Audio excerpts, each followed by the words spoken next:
going to turn it over to Steve and let him run through it. And what I will say, Steve, is because we talked about this on Friday, just slow down at the end of every slide and just see if people have any questions. Fair? I'll see if I learned anything in 25 years. Thank you, Ted. Ted is the COO, because we don't have one yet, and the CEO and founder of TrackRef. So thank you, Ted, for your kind words. And like you said, he's been the reclaimer, and I've been standing up in front of people with my lips flapping. So I'll continue on in that vein. Hopefully, the series is about, in this case, we're talking about the 608 regs. We also have things coming on CARB and then South Coast, the different state regulations, but it all starts with a quick, brief presentation. We're not going into a lot of detail. We'll wait till we have the discussions that we promised, that you chime in, you ask questions, and we do things. But this is the beginning. This is the brief. Hey, this is the whole size. This is the size of the 608 reg. And then, boom, we'll get into our discussions. So moving forward. This goes back into the 70s when we started to discover refrigerants in the stratosphere, but it was complicated. It took a group of nations banding together to define the problem and the solution. Two UC Irvine professors published their ozone depletion theory about how chlorine-based refrigerants in the stratosphere were destroying ozone. As a result, the US banned the use of chlorine-based refrigerants as propellants for aerosol cans.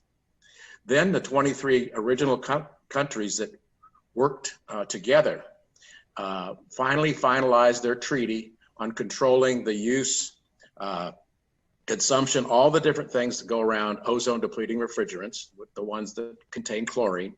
And they signed that signed the treaty in 1987 in Montreal, Canada, hence the name, the Montreal Protocol.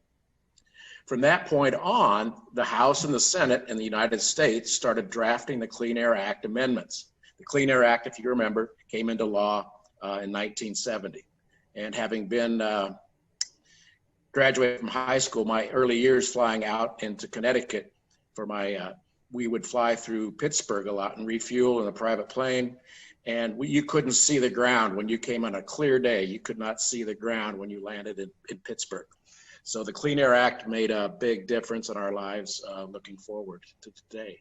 But these were the amendments that gave the EPA the power to draft and finalize regulations for the use and handling of ozone depleting refrigerants, again, chlorine based. It gave them the power to tax these class 1 or the CFC refrigerants to drive up the cost.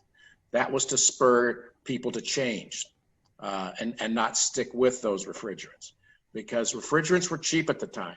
So they wanted the taxes to make the cost of these things higher, along with banning them, the production of it. And then finally, the Clean Air Act amendments gave the EPA the power to enforce the regulations for non-compliance. If you don't have teeth in regulations, it's like speeding. If you don't get a ticket, then everybody would be speeding. So hopefully that was the outcome of how this all has come together. So once this was happening and the regs are being written, and the time I got involved while they were writing the regs, and had one of them, Sue Stendenbach, come out and visit Arizona for 3,500 people to come to our initial seminar on what's going to happen to your world. The EPA studied our industry. They learned how we treated refrigerants in the field. We had no portable recovery units at the time. For convenience, we might have transferred it into the receiver if it had one, like on a computer room unit, or into a condenser on a DX system. Our big chillers a lot of time had pump out tanks, whether they were on wheels or hard piped against the wall. We would do that because if you got 2,000, 3,000 pounds of refrigerant, it's convenient to be able to move it over there. But there was no laws against it. It was just for the convenience. I mean, so that's kind of where we started from. We started with nothing. Automotive industry had been recovering refrigerants for a long time. They had these little portable units with wheels they could push over to the car, and it would pull the refrigerant out, clean it up a little bit, recycle it, and they could put whatever was left back in. But I can tell you, back in those days, most cars blew. You had to recharge most cars every year anyway. So, but they did have that equipment available, and some of the first recovery units for our industry had wheels on them because they were basically reconfigured units to allow us to use our refrigerants and not just the R12 that was in cars. Yeah, so, and I'm going to add to that. In those days, the automotive refrigerant recovery units cost about $4,000, and the stationary refrigerant recovery unit was about $2,000. So these were big investments for those small companies to make. And we didn't even have recovery cylinders until 1995. Certified recovery cylinders didn't exist. The DOT hadn't authorized anything under that safety protocol. Thank you, Ted. You're welcome. So, topping off oozing systems was the rule. We didn't fix anything. Okay, no owner wanted to pay us to look for the problem and fix the problem when we could just add gas. Yeah, we'll be back in 2 months. But hey, that's what it is. 29. I'm not going to tell you it was 29 cents a pound, because I'll just say it's below $1 a pound for most of the mainline refrigerants back in the day I started. It was just cheaper to keep adding refrigerant, and that's what the whole industry did. Sometimes we even, if it was a really leaky system, we go, you know how you go to the hospital and you're a little worn out, they put an IV in your arm, give you saline or something to kind of get you back hydrated. Well, we'd take a 125-pound cylinder and hook it up to a chiller just to make sure we could make it through the week and come back next week and put another one on. Okay, so that's kind of how we did it. Refrigerants in our world back then was just a part number on the invoice. I'd grab Top Off Timmy and Recharge Randy from the back room, say, go grab a couple 125s, head down to the bank, and top off that York chiller with the open drive shaft seals. Steve, I'm moving you along. You got 18 minutes. It's all right. Ted.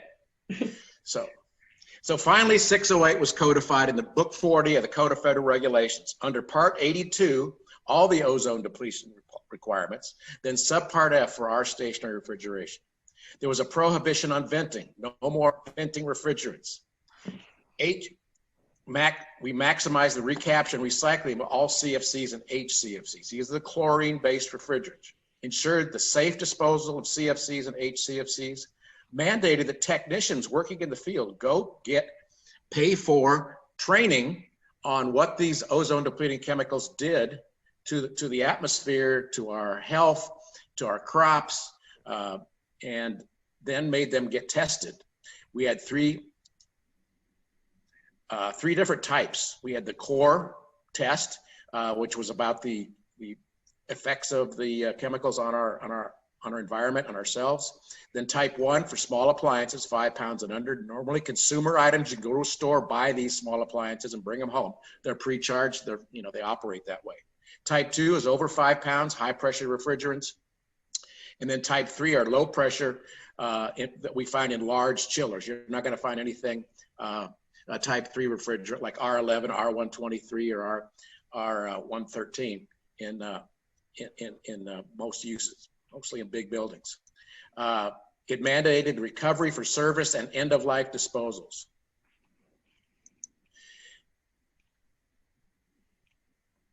It also made sure that we had established leak repair requirements. No more adding IVs, no more topping off, sending top off Timmy. We had to get these things done.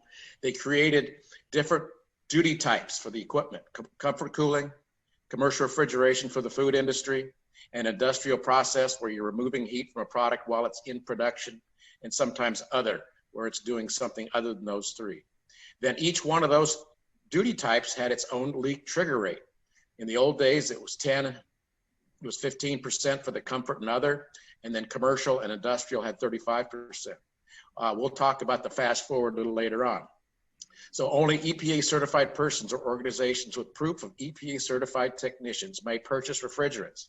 So this was, you couldn't, if you were an owner with no technicians, you weren't allowed to purchase refrigerants. You had to go through your contractor, okay? It established record keeping requirements, hence the need for refrigerant tracking software. Wasn't required back then, but fast forward to today, you'll see they highly recommend that you have software to talk electronic means of contracting things. So, yeah, and I want to add one point to the other term. There, regardless of whether the appliance does not, in your opinion, cool people, the key indicator here is if it doesn't cool food, it's not refrigeration. And if it doesn't cool a process, then it's not industrial process cooling. Everything else, including the other now, falls under comfort cooling. Now, it got muddied up in the revisions of the regulations. It was very clear back in the early days, but the 2015 renditions kind of filtered them out. But anyway, safe disposal practices were established, and fast forward to 2015, there was a loophole. You always had to have records for safe disposal for 5 pound and under, and then over 50 pound systems. There was a gap on record mandates for over 5 pounds to under 50. So they cleared up that little loophole in the 2015-2016 deal. They established an approved reclaimer program. This is where Ted spent his 25 years as an approved EPA reclaimer, recovering refrigerants from his owners or wherever, and then taking them back to his plant and then reprocessing them through the reclamation process, which, and then had a third party lab certify that they were good to go to sell as new again. And then finally, the phase out schedule. CFCs were phased out at the end of '94, and then HCFC production ended 1/1/2020, except for 123. We'll have that around another 9 years, and then before that, gas is finally phased out. Yeah, and it's important to know. Fast forward to now. Wait, slow down. Make sure no one has questions. I'm just going to add to that. The 2020 phase out for HCFCs, including R22, was put in place in '94. So the industry had 25 years to plan for this. In 2010, they made an update. And it's important to note that many of you who are on the call may have had employees who came to you with one level of training or awareness, or maybe they were like Steve and I. We got certified back in 1994 and 95. And so they hadn't had time to go back and get retrained. So maybe they don't know about some of these changes or these additional requirements. And so the point to today is to make sure that you can feel comfortable, sending us questions or talking to us, or what's relevant in order to be able to address it in your own group. EPA certification training. Does anyone have any questions so far? I just have one more slide. That's it. One slide of questions, Ted. So. All right. So fast forward to January 1st of 2019. 3 more things fell up on our lap. Okay, leak inspections were introduced to the other 49 states. Okay, chronic leaking systems, where you have to report to the EPA. Had been trying for 15 years to get us to take systems that leak a lot out of replace it. So they finally came up with, okay, report to us if you've got an ugly leaking system at 125% of full charge. Leak inspections have been in California since 2011. And that's where you go out and look for leaks proactively. Although most refrigeration and air conditioning systems I've been hanging out with tell you when they're leaking, but the feds are now mandating that you have these tests.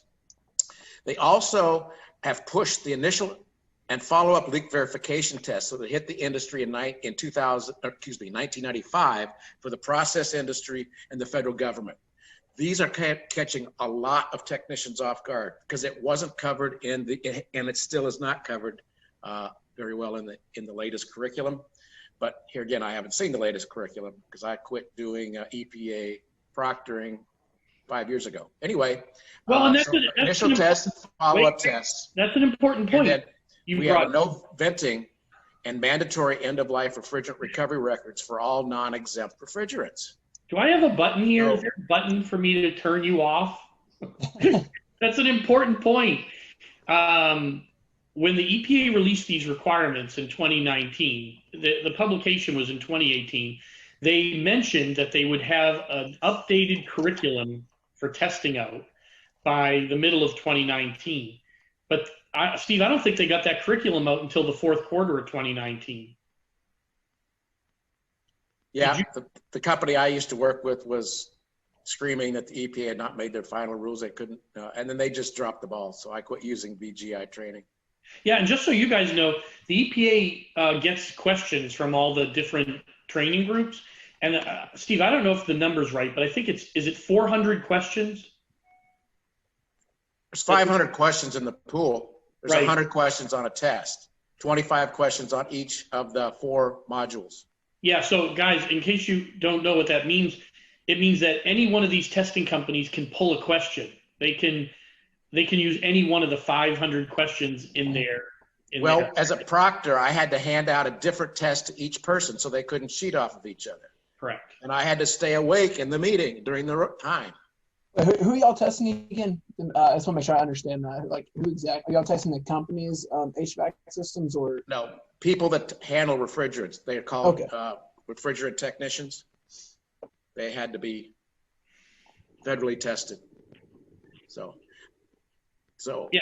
Anyways, it's an important point because this pool of 500 questions the EPA has control over, and so the sharing of those questions and how you use those questions make up the knowledge base that drives the industry. Right. And so it's not uncommon to meet somebody, or work with somebody who got asked a different set of questions than somebody else taking the test at the same time. I can tell you there are questions that I don't understand the question. Having been around for 4 decades in HVAC, I don't even understand the question, let alone what the answer is. I mean, that's because it was, it's a modification of what it started back in 1993. So 92, 93. And so it was done by different testing, or the early one adopters were Ferris State University, and then the Refrigeration Service Engineer Society, along with a bunch of, ASHRAEs. So it had all different types of people involved in those. And having when you're a proctor, you get the test because you're in charge of those tests. You have to manage those tests because I could have been fined if I did something wrong. So it's having read all the tests, it's like amazing. And so sometimes I would take, that test, I don't know that, I don't want to hurt somebody, so I'm not giving them that version of the test.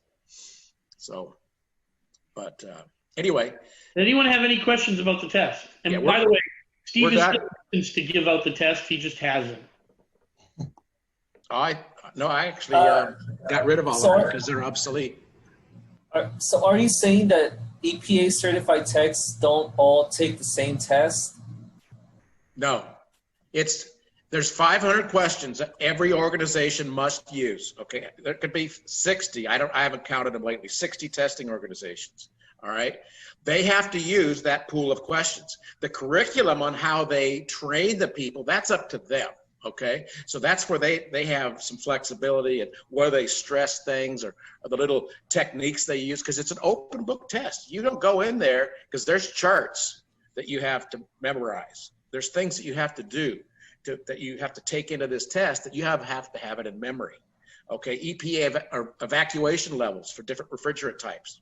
So you have to understand all this stuff before you go into the test. And so what gives they all pretty much plagiarize off of each other.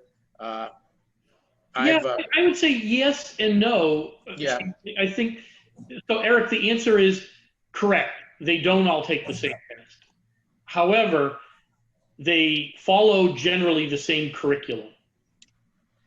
And what's important is you always test for the things you want people to walk out remembering. And there are different tests that seem at times, once you've looked at a lot of these, to be more geared towards refrigeration or air conditioning. So RSES might have more refrigeration-oriented test questions. Does that make sense? Yeah. Okay. Yes. Steve, you want to caveat anything I said there? Yeah, The type 3 refrigerants are commonly not used in refrigeration. So yes, it's typically air conditioning oriented. Yep, that's right. But they can be. If you put glycol in those things, you can make cold. You can make freezing. And we see that today in data centers, don't we? We don't see low pressure chillers as the main dehumidifier, no. But you could. I see it more in microprocessor clean rooms. Okay. I call chillers as the dehumidification. And it should, we're not here to talk about California today, but remember, definitions are key to everything. And if you're having your workforce tag and label your assets, make sure that they're comfortable with the terms around the tagging and labeling. It's very important that that you put somebody in place where they are going to define a comfort cooling device properly versus a refrigeration device. We've seen it, and we see it daily, where comfort cooling, people will identify comfort cooling as anything that's keeping people cold, and refrigeration is anything that's controlling temperatures below people comfort level. The ASHRAE standard comfort range is the easiest way to say it. Yeah, but you have to be careful with that, because if it's cooling data, it's still going to fall into the comfort cooling bucket. Different setup. Well, yeah, because there's only three leak levels, right? 3 leak triggers: comfort cooling, process cooling, and refrigeration. So everything has to fit into one of those 3 buckets. No comment. California has that 68-degree set point thing. Yeah, to be dangerous. You got to be careful. The feds don't define it very well for the difference between data center. So most of all of our clients using comfort cooling for the data centers, which is fine. Well, it's the original definition when they published it in 2016. The update said data centers comfort cooling. EPA has since taken that section of their website down. Yeah. So, are there any questions out there for our attendees? This is your time now. I got through just brush through the high level, tell you where we came from, how we got to where we are, and now it's the topic's open for discussion from all. This is how this new series is supposed to be working. So I would assume that different states have different testing, or all states the same when it comes to testing. What was the question? So we're talking about testing or regulations. Do all states have the same regulations? All states now common in the original California rules. It started in the Los Angeles area, South Coast area. They were going to have their own testing and certification program, but by then the EPA got their act together, and so then they dropped that requirement and defaulted back to federal testing, federal regulatory testing.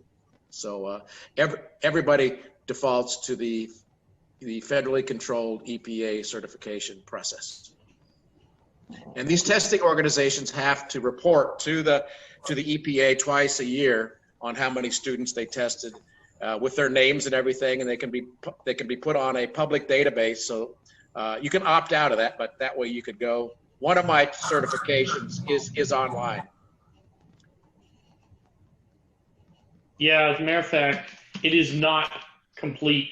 EPA at one point made a very strong statement that they were going to publish all the registered licensed technicians, but they didn't follow through on that.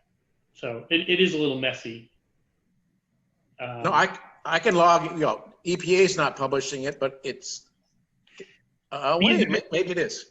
Well, I can log into one of my certificate. I forget who it was, and it pops up. My 1994 certification doesn't pop up. No, neither does mine. Neither does mine. If anyone needs a list of these testing sites, we can share it. We're happy to do that. All right, we're right at the end. Not uncommon for Steve and I to wander off topic. If you don't feel comfortable asking the questions, you've got our email, so you can email us. It's really about starting the discussion so that you see things not from us telling you what the EPA 608 is, but us telling you what navigationally on a real operation side, how these things impact our day-to-day lives. And we get to have Steve entertain us.